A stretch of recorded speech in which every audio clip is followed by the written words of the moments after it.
Hey, welcome to EPN. My name is Victor Lucas, and we bring you the latest in everything cool every single day. Today's rundown is going out to Angel Vidal, who has a very cool daughter. Thanks for watching, and thank you for your support. This rundown is all yours. Disney and Pixar are getting together with LEGO for an incredible new video game. They've officially announced LEGO The Incredibles, a new video game adaptation of the heroic animated film franchise. Rumors about the game first surfaced earlier this year, and as expected, it will recreate the story from the upcoming sequel, The Incredibles 2, as well as the original film featuring characters and events from both. Like other LEGO games, there will be multiple playable heroes along with a hub world to tie all the levels together, and the ability to build your own LEGO creations within the game. It will also feature two-player co-op. LEGO The Incredibles hits the PS4, Xbox One, PC, and Nintendo Switch on June 15th, the same day The Incredibles 2 hits theaters.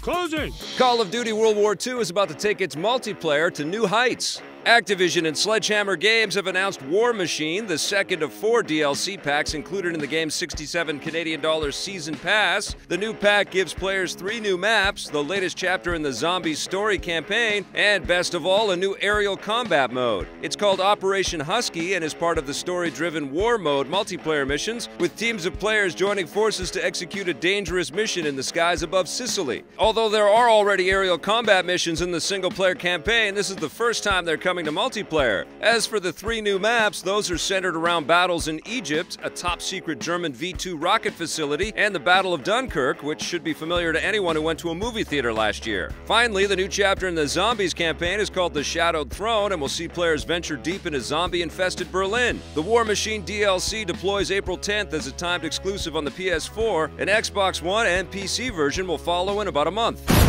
It sounds like the new X-Men spin-off, The New Mutants, might be in more trouble than we thought. Yesterday, Fox announced that they've delayed the new horror-centric X-Men movie, pushing it back all the way to August 2019, and that's on top of a previous delay, with the studio originally planning to have had it out next month. That means The New Mutants has been delayed more than a year and a half, and now we might know the reason why. Collider reports that Fox is planning to reshoot as much as half the movie, with the studio apparently unhappy with the first cut submitted by writer-director Josh Boone. It seems that Boone was satisfied with the cut, but the studio wants to make it more scary so that it feels distinct from the other X-Men movies. The reshoots are reportedly so extensive that they might even add new characters to the film, which means the final product could be changing quite a bit, so it's unclear how willing Josh Boone will be to make the changes.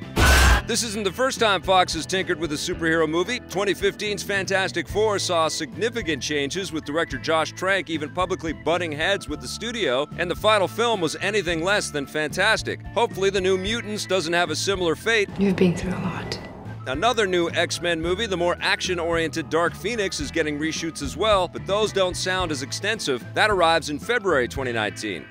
The latest Dragon Quest game is finally heading west, but it's losing something big along the way. Dragon Quest XI, which was released in Japan last year, will finally hit North America and Europe on September 4th. Western gamers won't be getting all the different versions, though. It's coming to the PS4 and PC, just like in Japan, but unlike Japan, we won't be getting the Nintendo 3DS version. In a statement, publisher Square Enix says that they've decided against releasing the 3DS version in the West because it didn't make sense from a business standpoint, meaning they don't think it will sell. This is sure to leave many fans disappointed, given that the 3DS version was essentially its own game with a unique art style and different controls. Perhaps to make up for it, the Western versions of the PS4 and PC will include new features like a hard mode, slight improvements to the combat and exploration, and a first-person camera perspective. Dragon Quest XI is also slated to come to the Nintendo Switch, although a release window for that version has yet to be named.